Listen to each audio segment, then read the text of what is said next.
Bismillahirrahmanirrahim. Assalamualaikum warahmatullahi wabarakatuh. Yang saya hormati ibu-ibu, bapak, Bapak Kiai Haji Abdullah Jibnastiar yang saya hormati, Pak Ruli yang saya hormati. Bagian saya sedikit saja, sekedar menyampaikan atas nama seluruh warga pengajian Los Angeles, menyampaikan ucapan selamat datang secara resmi kepada Bapak Abdullah Jibnastiar. Senang sekali saya kira bahwa Bapak dan Ibu-ibu di sini dapat kunjungan Bapak. Mudah-mudahan acara malam ini dan besok lancar, bawa berkah, manfaat buat semuanya.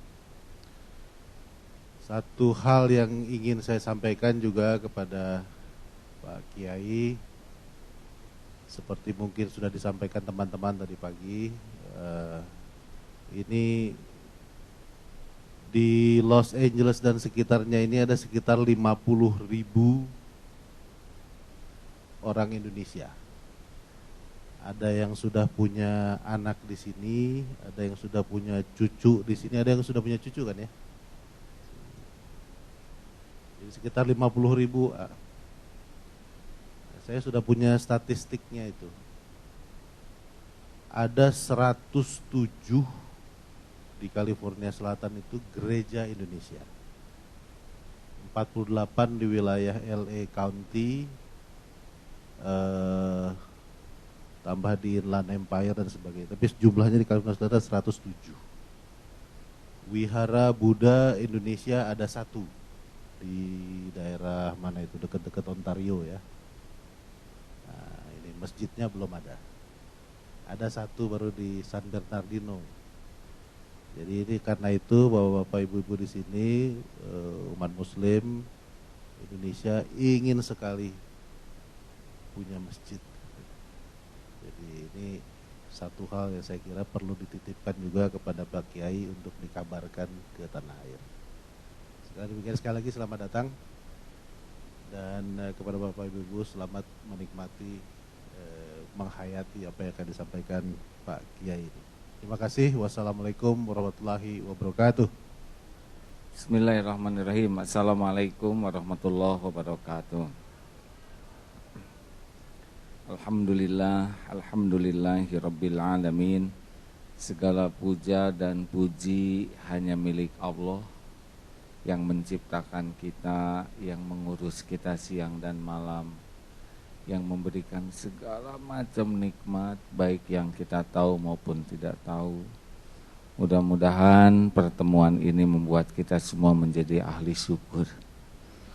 Karena orang menderita bukan karena kurang karunia, orang menderita itu cuma satu sebabnya, kurang bersyukur. Allahumma sholli ala Sayyidina Muhammad wa ala alihi wa ashabihi ajma'in.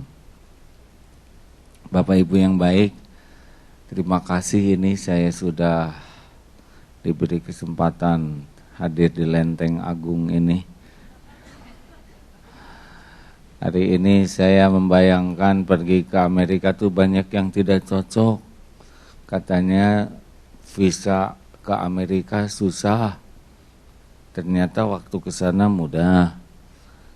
Alhamdulillah. Pada waktu ke imigrasi katanya menegangkan, ya dengar-dengar gosipnya begitu, berjam-jam.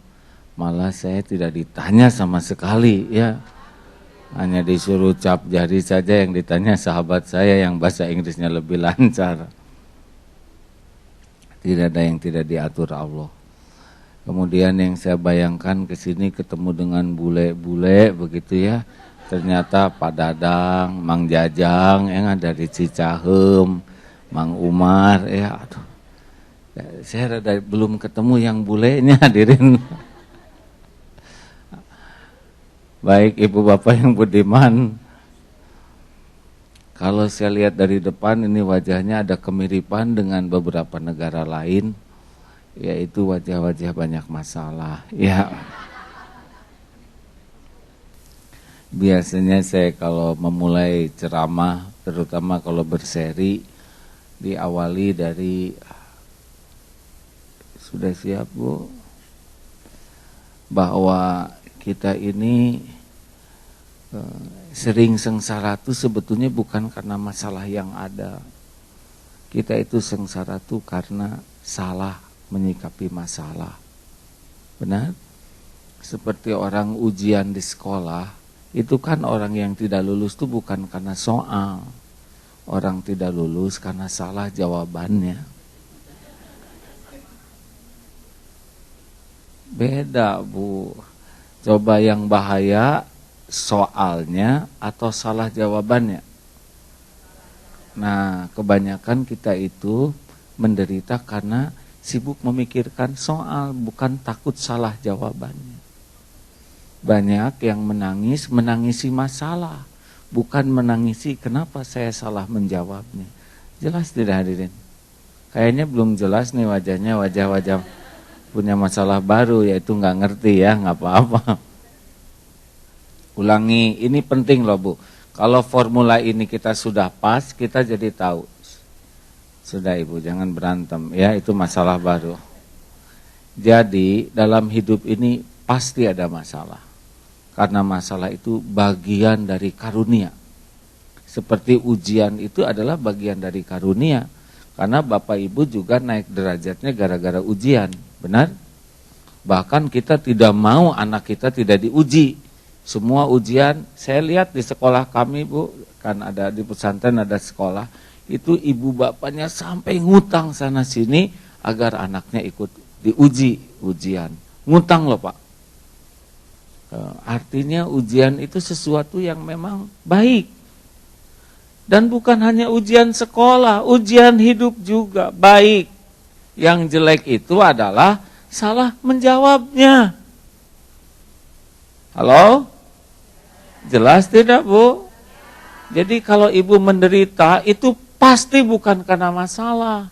Kita menderita karena salah menyikapi masalah. Kalau benar saja kita menyikapinya, naik derajat. Naik iman, naik ilmu, naik pengalaman, bahkan naik kemuliaan kita. Maaf, Nabi Muhammad punya masalah tidak? Jawab. Punya. Mumpung sederhana pertanyaannya ya. Nabi Muhammad punya masalah tidak? Sedikit atau banyak? Ringan atau berat? Sederhana atau rumit? Hasilnya hina atau mulia? Tuh, coba yang ceramah ini kira-kira banyak masalahnya tidak? Tahu dari mana?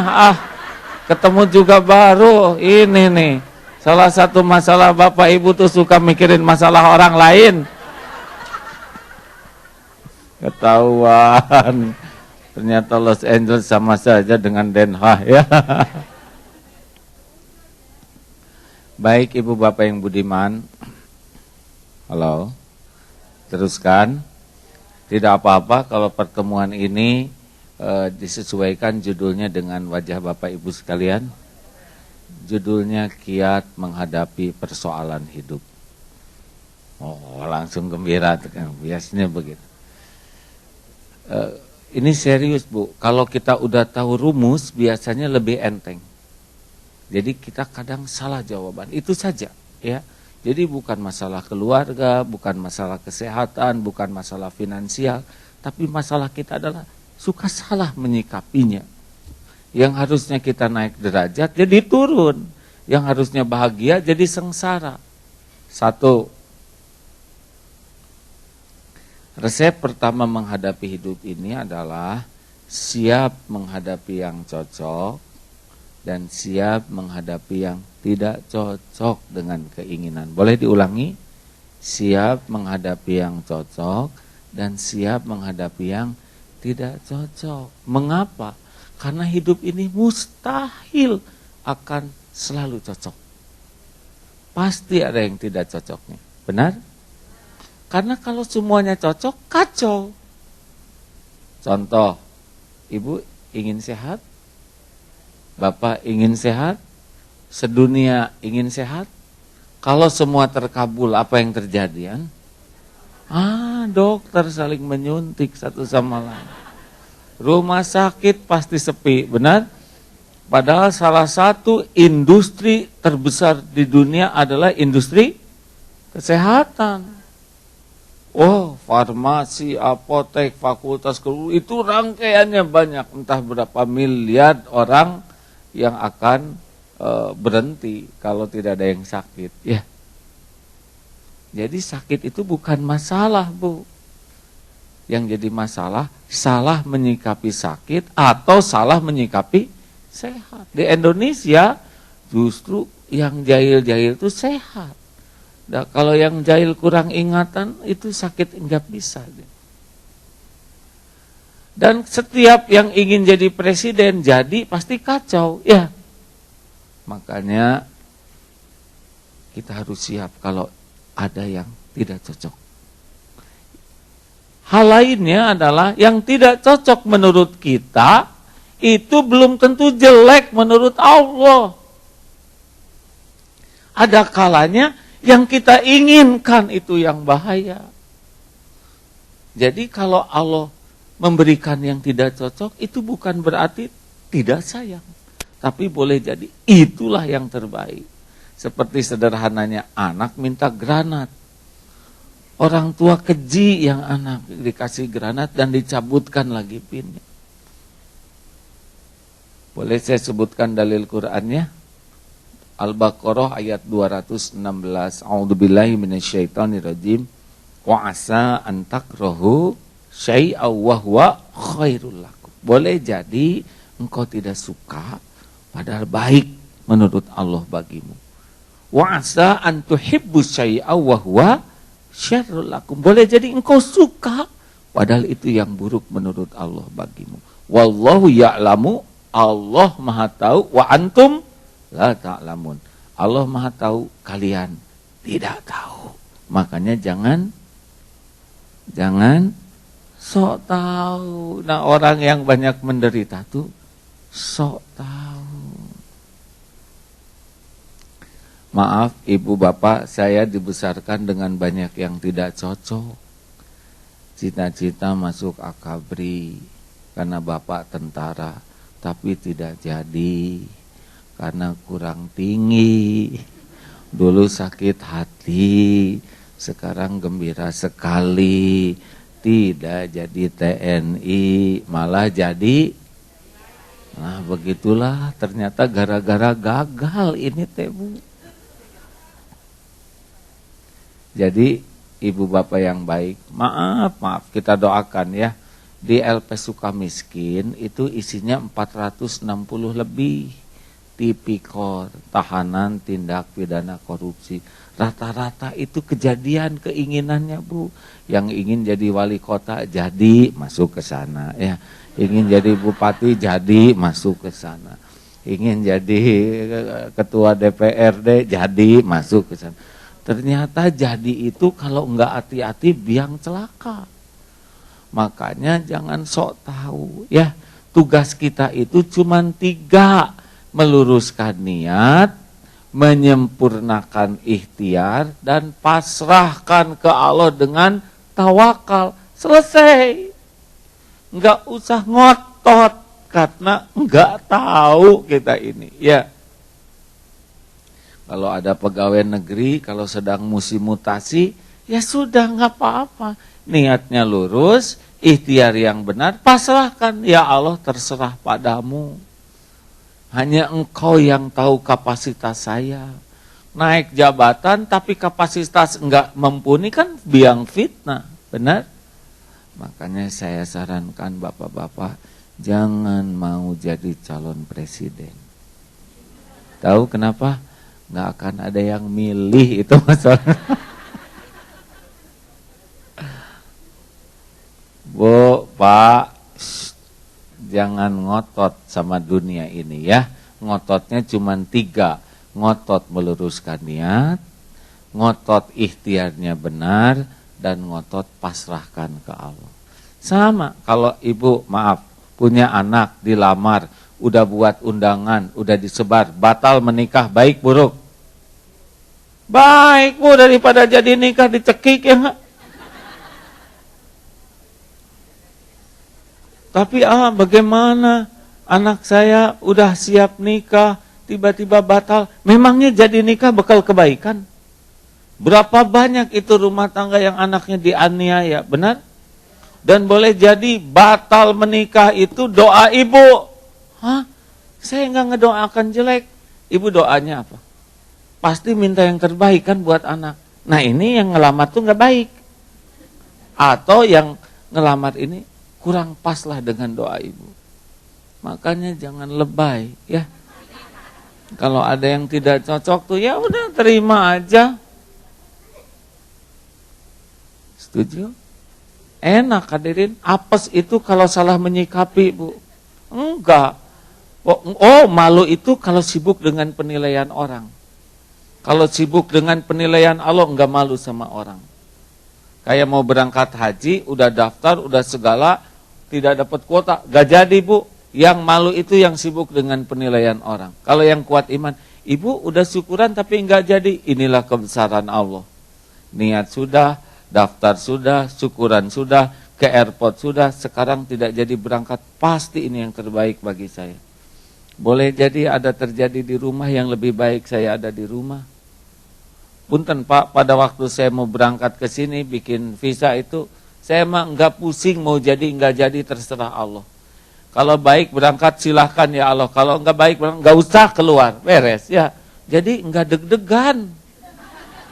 Yang deg-degan itu pasti yang ngotot sama keinginan duniawinya. Benar? Halo? Ya sudah paham semuanya? Terima kasih. Demikianlah hadirin sekalian, kita akhiri saja pertemuan ini. Kan nomor 1 yang diakhiri, Bu. Jadi ibu bapak yang baik, jangan suka mudah kecewa, ya. Karena Allah mah enggak pernah berbuat jelek ke kita. Yang jelek itu kita sok tahu.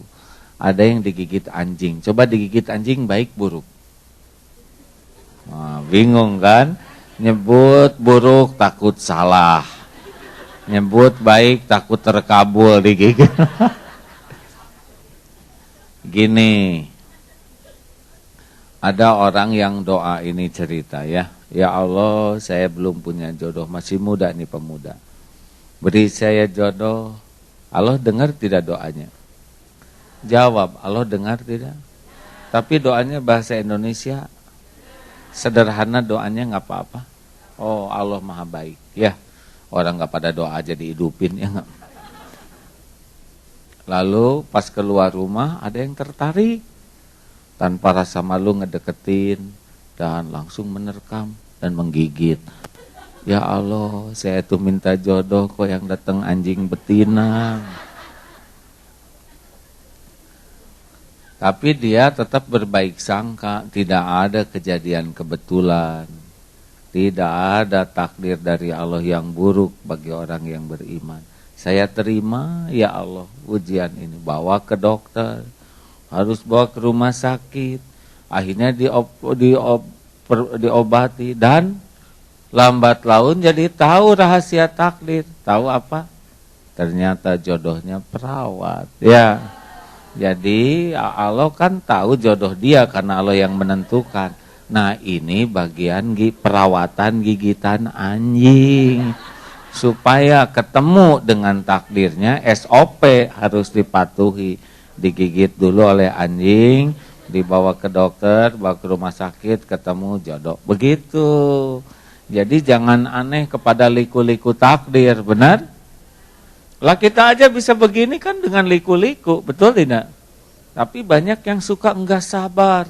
Padahal ini proses menuju apa yang terbaik bagi dia, tapi karena liku-likunya enggak sabar, mengeluh, lebay, lama-lama dia syukur sendiri. Tapi tentu saja tidak setiap yang digigit anjing sama dengan jodoh ya Pak ya. Bapak digigit anjing tiba-tiba gembira, oh tunggu dulu Pak.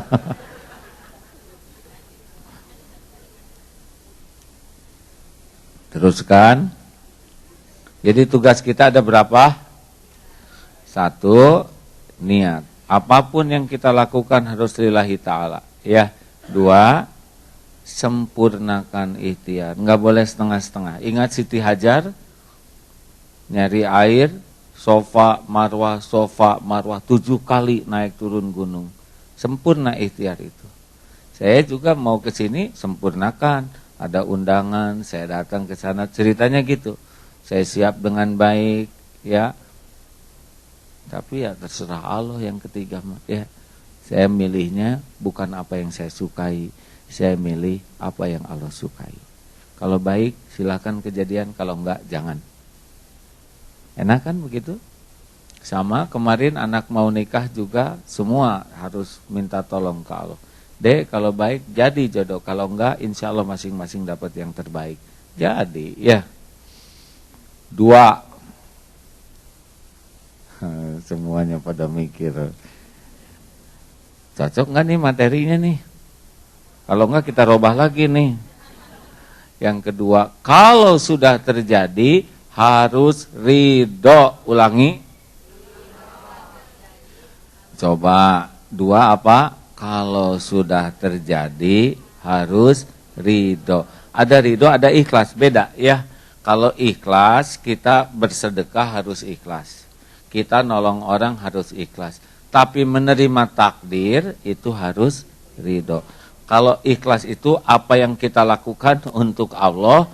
Kalau ridho itu menerima apa yang Allah lakukan untuk kita.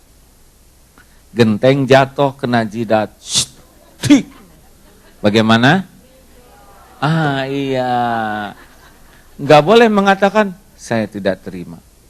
Saya tidak terima. Saya tidak terima. Bagaimana enggak terima? Itu tanda terimanya udah jelas. Yang enggak aja. Nah, di sini Bu, banyaknya orang menderita tuh karena dia enggak nerima episode yang Allah tetapkan. Benar? Jadi orang menderita tuh bukan karena episodenya, tapi karena enggak nerima episode yang Allah tetapkan. Pernah dulu ada calon bupati, ya semoga Allah mengampuni dan menyayangi beliau, stres, enggak mau pakai baju di Indonesia. Kenapa? Karena gagal jadi bupati. Bukan karena gagal, karena enggak nerima kegagalan itu. Padahal dia enggak ada takdirnya jadi bupati, pasti enggak jadi itu. Kan orang itu yang paling menderita itu adalah yang menginginkan apa yang enggak ditetapkan Allah buat dia. Halo? Kan tiap orang punya garis, Bu, Pak. Jangankan segini, adik kakak aja beda-beda garisnya. Nah, ada orang yang ngotot menginginkan sesuatu, padahal Allah pencipta kita memang nggak ada garis buat dia itu, pasti nggak jadi, dan nggak ada yang bisa kejadian tanpa izin Allah. Ya, makanya ojo koyo ngono. Kalau di Indonesia gini, belok kiri kanan, kanan. Tiba-tiba udah di kanan macet, coba ke kiri, nah ini stres. Udah jelas dia kejepit di kanan, ya. Ada tuh yang suka kayak gitu tuh, Pak. Pergi ke dokter, pas sampai di dokter, dokternya tutup. Tahu gini, saya nggak akan pergi. Gimana nggak pergi, itu udah nyampe. Dasar stres. Suka ada yang kayak gitu, Bu? Banyak ya, yang nyebut banyak teh pasti dia diantaranya. Bu, Pak, gini ya, kalau udah kejadian, walaupun nggak cocok, pakai ilmu bubur. Pengen nasi, tapi jadi bubur. Nah, pikiran kita terima dulu itu bubur sambil cari cakwe, ayam, kacang polong, kerupuk, kecap, seledri, bawang goreng. Jadikan bubur ayam spesial. Lebih enak, lebih mahal. Ini serius. Karena orang biasanya hanya ngadat. Kamu sih udah dibilangin, jangan kebanyakan air. Tuh kan jadi bubur situ, suka ngomong. Dan tetap aja bubur. Siapa yang menderita di antara yang hadir ini? Yang paling gak nerima episode. Gak nerima tubuh yang ada tiap bercermin, jadi jengkel. Yang nggak nerima jadi tua, stres, Bu. Ibu nggak niat nyinggung siapa-siapa ya. Pokoknya yang menderita tuh yang ingin kelihatan lebih dari kenyataan. Yang paling enak dalam hidup, just the way you are. Emang apa artinya? Jangan-jangan belum artinya tuh dilarang merokok, hadirin. Bu, Pak, hidup ini ada yang punya. Maaf ya, ini mesti didesain begini, ini indah karena berwarna loh Bu. Kalau masjid ini sewarna, hitam, ini udah horor di sini. Suara azan atau yang ngaji atau yang nyanyi enak didengar tuh karena suaranya berwarna. Kalau lempeng aja nggak enak itu Bu. Bintang kecil di langit yang biru amat. Wah, itu bukan hanya muridnya, gurunya juga stres Pak. Mau joget gimana, lagu rata begitu ya kan.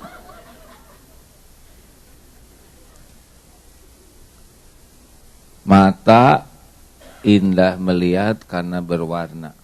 Telinga indah mendengar karena suara berwarna. Aslinya hidup ini indah karena hidup ini berwarna Bu. Kalau hidup ini sewarna, monoton, enggak rame sama sekali. Coba ibu gembira setiap saat, ibu bermasalah, benar? Serius loh Bu. Ibu gembira seharian kan, wah ini bermasalah. Atau ibu nangis, itu juga masalah. Ini serius hadirin. Tapi Allah menciptakan gembira, sedih, betul? Sehat, sakit, dipuji, dicaci, dideketin, dijauhin, punya, enggak punya. Just color, hanya warna. Itu bukan musibah, itu warna yang kalau kita sikapi pasti senang. Dikasih nikmat kita syukur, syukur jadi kebaikan, dikasih ujian kita sabar, sabar jadi kebaikan. Jadi sebetulnya kita menderita tuh karena salah menyikapi warna. Coba ibu mau dipuji suami enggak? Mau, pasti mau lah. Dipuji terus-terusan tiap ketemu, kira-kira gitu. Hah? Oh masalah Bu, masalah. Coba aja tes Pak. Tiap lihat istri, duhai istriku, engkau bagai rembulan dari jauh. Masuk ke dapur ketemu lagi, duhai istriku, engkau bagai perkedel dari jauh. Mau ke belakang, udah. Wah. Ibu tes masak buat suami ya, coba lihat nih. Kalau suami bikin yang spesial, gudeg. Hari pertama bikin gudeg spesial ibu, tes aja. Surprise buat suami. Wah, gudeg, ya Allah, dasar istri pengertian. Tahu suami kangen sama gudeg, dibikinin ini gudeg paling spesial. Kereceknya top banget, Masya Allah. Makasih. Hari pertama. Besok bikin lagi gudeg, ya enggak? Rekam pujiannya, rekam ya. Pak, ini gudeg. Oh, gudeg yang seperti kemarin, tahu ya kemarin belum puas. Sini. Berkurang tuh pujiannya. Besok bikin lagi. Pak, ini gudeg. Oh, gudeg ya. Sini. Nah, pendek. Besok gudeg, Pak. Ini gudeg. Gudegnya sama, Pak. Coba hari kelima, Pak, ini gudeg. Tuh kan.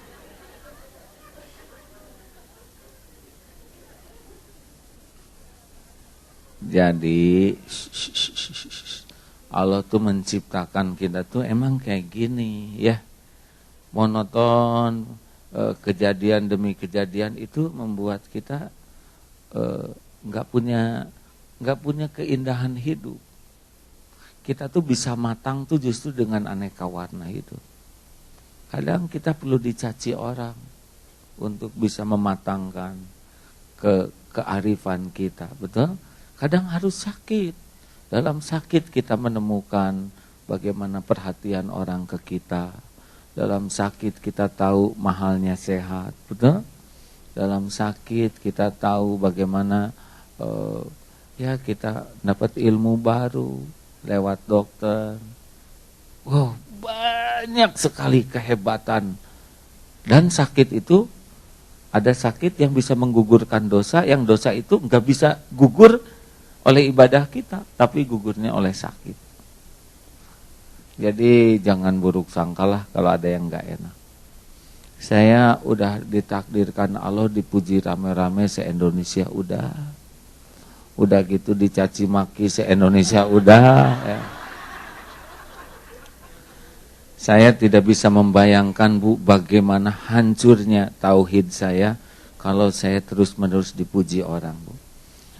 Ya, saya kalau ingat bagaimana bahayanya dipuji, karena pujian, kekaguman orang tuh enak menurut nafsu Bu. Dan itu bisa edik Bu. Kalau orang udah terbiasa dipuji, dihormati, dikagumi, diangkat, itu dia cenderung lupa kepada diri yang sebenarnya. Dia merasa mulia karena orang memuliakan. Dia merasa terhormat karena orang menghormati. Padahal orang menghormati kita tuh karena dia enggak tahu siapa kita yang sebenarnya. Iya Bu, Allah tahu siapa kita. Nah orang lebih sibuk dengan penilaian orang yang tidak tahu daripada penilaian Allah yang maha tahu. Makanya orang yang hanyut dalam pujian, penghormatan, maaf ya, ada kecenderungan munafik hidupnya. Topeng yang dia bangun dan dia merasa terhormat, merasa dikagumi, dia nggak berhasil jujur. Itu yang terjadi pada saya dulu Bu. Dihormati, dikagumi orang, saya nggak bisa ngurus anak dengan baik. Gak bisa ngurus pesantren dengan benar, tidak bisa memuliakan orang tua dengan wajar, karena terlalu sibuk dengan sana sini. Allah menolong lewat badai, dihina, dicaci, itulah yang membuat kaki ini bisa nginjek. Alhamdulillah dulu mana ada anak yang hafiz ya, udah malah pemain online semua game. Alhamdulillah sekarang pada jadi hafizoh. Pesantren udah lebih rapi, lebih nyaman. Saya juga lebih bahagia ternyata jadi orang normal tuh. Ya. Justru barokah lewat caci maki, penghinaan. Kalau guru saya sih bilangnya begini, nggak akan pernah seorang ulama jadi ulama betulan sepanjang masih bertengger dalam pujian orang. Harus ngalamin ilmu kelapa dulu. Saya nanya gimana ilmu kelapa? Kelapa tuh baru keluar sari patinya kalau diproses. Satu, bekal dijatuhkan dari pohon. Nggak ada kelapa yang jatuh pelan, benar? Udah jatuh, dan nggak ada kelapa yang jatuhnya pendek, Pak. Nggak dari atas, udah jatuh, jangan ngarep-ngarep dibelai, dijamak itu. Sampai gundul. Udah gundul, jangan ngarep-ngarep dikecup, digetok, Pak. Beletak sampai belah, udah belah, dicungkil sampai copot, udah copot, disisit sampai mulus, udah mulus, diparut, udah diparut, aduh saya ngedengar guru saya bicara begitu aja, saya nanya berapa lama saya bakal digituin oleh Allah. Ya sebanding dengan bagaimana AA melepaskan diri dari Tuhan-Tuhan di hati AA menuhankan popularitas, bekal diambil dari sana. AA menuhankan kekayaan bekal diambil oleh Allah. AA menuhankan kekaguman ibu-ibu, lihat aja nanti ibu-ibu bener aja ngambek Bu saya. 7 tahun baru guru saya mengizinkan bismillah. Sekarang silakan bisa berdakwah lagi maksimal. Jadi saya baru dapat izin 2 tahun Bu dari guru nih. Nah inilah pelajarannya ilmu tauhid. Ilmu tidak ngarep apa-apa dan dari makhluk, dan ilmu tidak boleh takut oleh makhluk. Ini baru 2 ya. Sudah masuk maghrib. Babak pertama selesai. Wajahnya sudah beda sekarang, lebih ringan menghadapi hidup ya. Terima kasih, kita akan masuk sholat maghrib. Ya kalau ingat nanti kita sambung. Insya Allah semua ingat ya. Assalamualaikum warahmatullahi wabarakatuh.